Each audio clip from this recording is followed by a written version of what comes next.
معزز ناظرین السلام علیکم۔ کلوس عثمان کے وولوم 141 کے پارٹ 6 میں خوش آمدید۔ ایپیسوڈ کے آغاز میں ہم دیکھتے ہیں کہ جنگل میں ہولوفیرا گونچا کے ساتھ ٹہل رہی ہوتی ہے۔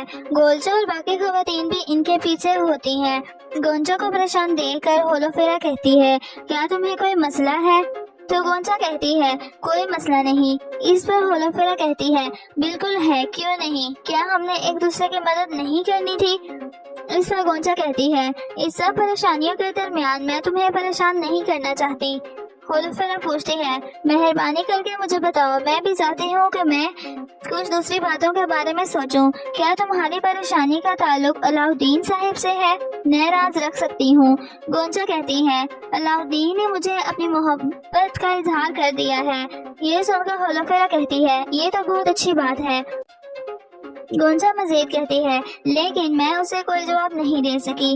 ہولوفیرا، میرا دماغ بہت مشکل میں ہے، مجھے بتاؤ ایسی چیز جو بالکل ناممکن ہے، اس کی جستجو کرنا فضول نہیں ہے کیا؟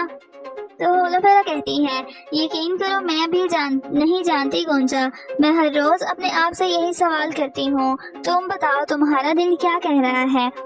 گونچا کہتی ہے، میرا دل کہتا ہے اگر علاؤدین نے اپنے دماغ پر قابو پا لیا تو میں بھی یہ کر سکتی ہوں۔ میں علاؤدین سے بہت محبت کرتی ہوں، میں اسے بہت پیار کرتی ہوں۔ ہولوفیرا اسے پیار کرتے ہوئے کہتی ہے، تو جاؤ اس سے بات کرو گونچا، اپنی محبت کی خاطر لڑو۔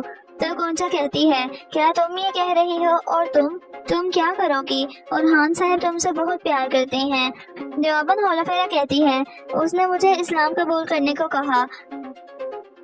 اس نے کہا کہ اس کے والدین شادی کی اجازت دیں گے اگر میں اسلام قبول کر لوں۔ تو گونچا پوچھتی ہے، تمہارا کیا خیال ہے؟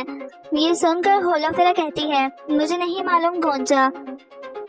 اسی لمحے غازی بھاگتا بھاگتا آتا ہے اور گونچا سے لپٹ جاتا ہے۔ پھر کہتا ہے، مجھے تمہاری بہت یاد آئی گونچا خاتون۔ پھر گونچا کہتی ہے، مجھے بھی آئی تھی۔ پھر غازی اس کے کان میں کہتا ہے، بازار کے پیچھے درختوں کے پاس کوئی تمہارا انتظار کر رہا ہے۔ یہ سن کر گونچا علاؤدین کا سمجھ کر بہت خوش ہو جاتی ہے۔ ادھر سرحدی بازار میں سعادت خاتون فطنت کے ساتھ اسما کو دیکھ رہی ہوتی ہیں اور پھر فطنت کو اسے بھڑکانے کے لیے بھیج دیتی ہیں۔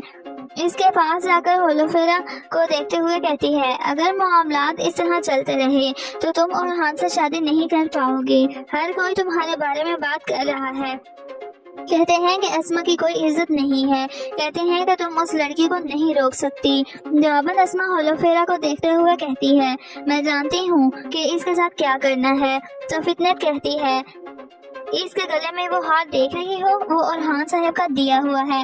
تم خواب دیکھ رہی ہو، خواب، اورحان تمہاری طرف نہیں دیکھتا، اس کا مطلب ہے کہ تم اس کی طاقت تک نہیں پہنچ سکتی جو تم چاہتی ہو۔ اسما کو بہت غصہ آتا ہے اور فطنت سیدھا سعادت خاتون کے پاس چلی جاتی ہے۔ اسما خود سے کہتی ہے، اس طاقت تک پہنچ جاؤں گی، میں سردار کی بیوی بنوں گی، چاہے کچھ بھی ہو، آپ سب دیکھ لیں گے۔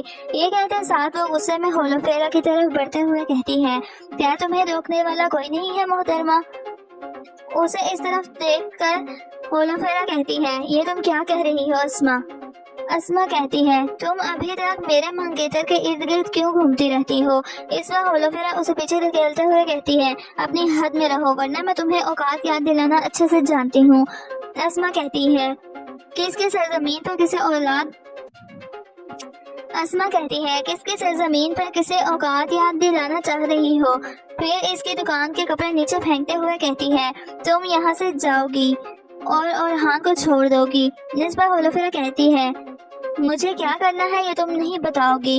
اس کے ساتھ ہی اسما اس کے گلے میں موجود ہار اتار کر پھینک دیتی ہے، جس پر ہولوفیرا کو بہت غصہ آتا ہے اور وہ ایک سناٹے دار تھپڑ اسما کو دے مارتی ہے۔ اسی لمحے ملعون خاتون اور بالا خاتون وہاں پہنچتی ہیں اور یہ منظر دیکھ کر ملعون خاتون کہتی ہیں، تم دونوں یہ کیا کر رہی ہو؟ جواباً ہولوفیرا کہتی ہے، ملعون خاتون، میں نے وہی کیا جو کرنا تھا، مجھے کوئی چھو نہیں سکتا، کوئی بھی نہیں۔ اس کے ساتھ ہی اسما ان کے سامنے بالکل معصوم بن جاتی ہے